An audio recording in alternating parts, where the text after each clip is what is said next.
2014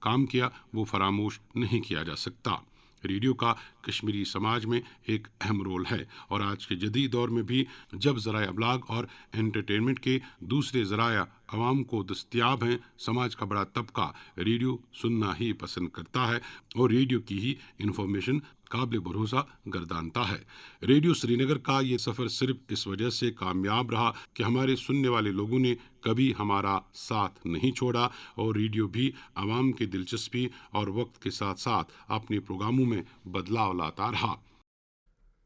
radio کے عالمی دن کے موقع پر آپ نے ہمارے ساتھی محمد حسین ظفر کی یہ ڈیسک رپورٹ سنی۔ ادبی مرکز کمراج جموں کشمیر کی 45ویں کشر کانفرنس 16 فروری اتوار کو جموں میں کیل سیگل ہال رائٹرز کلب میں منعقد کی جا رہی ہے۔ کانفرنس کا موضوع ہے جموں صوبے میں کشمیری زبان کی صورتحال، خدشات اور امکانات۔ اس موقع پر Jammu Kashmir academy of art culture and languages کے تعاون سے کشمیری زبان کے مستقبل اور اس کی موجودہ صورتحال پر مفصل گفتگو ہوگی۔ وادی کشمیر کے ایک معروف روحانی بزرگ حضرت شیخ عبدالرشید چشتی رحمۃ اللہ علیہ کا سالانہ عرس آج سے پتلی باغ بڑگام میں شروع ہو رہا ہے۔ اس سلسلے میں آج 13 فروری کو وہاں شب بھر درود و اذکار کی مجلس آراستہ ہوگی، جبکہ کل 14 فروری کو بھنڈارے کا اہتمام کیا گیا ہے۔ کپواڑہ سے ملی اطلاع کے مطابق سول سوسائٹی گزریال کے ممبران نے آج ایڈیشنل ڈپٹی کمشنر کپواڑہ محمد رؤف الرحمان سے ملاقات کی اور انہیں درنگیاری گزریال واٹر سپلائی اسکیم کے کام میں سرعت لانے کا مطالبہ کیا۔ محمد رؤف الرحمان نے وفد کو یقین دلایا کہ 31 مارچ سے قبل اسکیم کو عوام کے نام وقف کیا جائے گا۔ اس پر سول سوسائٹی گزریال نے ان کا اور بالخصوص شہربین کا شکریہ ادا کیا، جس کی وساطت سے درنگیاری گزریال واٹر سپلائی اسکیم کا معاملہ اعلیٰ حکام تک پہنچایا جا سکا۔ سمن جموں کشمیر میں رواں سرما کے دوران کم برف باری اور بارشوں کے نتیجے میں ندی نالوں میں پانی کی سطح میں خاصی کمی آئی ہے۔ اطلاعات کے مطابق اس سال پہاڑوں میں گزشتہ برسوں کے مقابلے میں بہت کم برف ہوئی، جبکہ میدانی علاقوں میں بھی بارشیں نہ ہونے کے برابر رہیں۔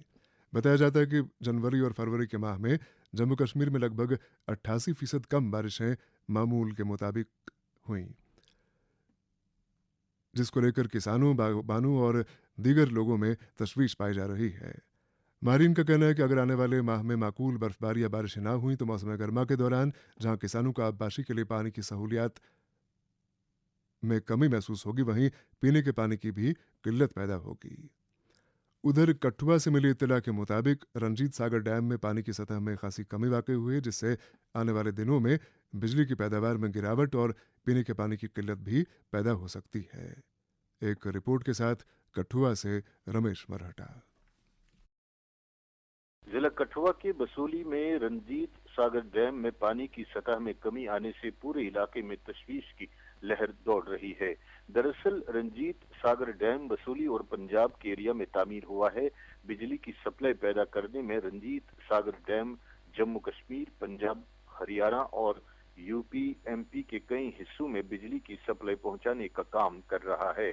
پچھلے کئی مہینوں سے رنجیت ساگر ڈیم میں پانی کی سطح میں کمی آ رہی ہے، جس سے ڈیم کو بجلی پیدا کرنے میں کافی دقت آ رہی ہے۔ جھیل کے کناروں پر جہاں پہلے کافی پانی دکھائی دے رہا تھا، اب خالی زمین نظر آ رہی ہے۔ آس پاس آباد گاؤں میں مقیم باشندوں کا کہنا ہے کہ جھیل میں پانی کی سطح میں کمی آنے کا سلسلہ کئی مہینوں سے جاری ہے۔ ڈیم کی تعمیر کا کام 80 کے دشک میں شروع کیا گیا اور سن 2001 میں مکمل طور پہ اس ڈیم نے کام کرنا شروع کیا۔ 600 میگا واٹ بجلی کی پیداوار یہ ڈیم رنجیت ساگر ڈیم کے نام سے جانا جاتا ہے۔ راوی دریا سے 1876 فٹ کی بلندی پر یہ ڈیم واقع ہے۔ ڈیم سے اچھی خاصی تعداد میں مچھلی کی پیداوار پنجاب اور جموں کشمیر کے علاوہ بھارت کے کئی حصوں تک بھیجی جاتی ہے اور روزگار پیدا کرنے کا یہ ایک طاقتور ذریعہ بن چکا ہے۔ سنچائی کے لیے پانی پنجاب کے علاوہ جموں، کٹھوا، سانبا کے کئی گاؤں کو سپلائی کیا جاتا ہے، جس سے کسانوں کو کھیتی باڑی کے کام میں آسانی سے اچھی خاصی پیداوار حاصل کرنے میں مدد ملتی ہے۔ باوسوق ذرائع سے شہربین کو معلوم ہوا ہے کہ ڈیم کے آس پاس پانی کی لیکیج کی وجہ سے رنجیت ساگر ڈیم سے پانی ضائع ہو رہا ہے۔ اس کے علاوہ پہاڑوں میں برف باری نہیں ہونے کی وجہ سے رنجیت ساگر ڈیم میں پانی کی سطح میں کمی آنے کی وجہ بتائی جا رہی ہے۔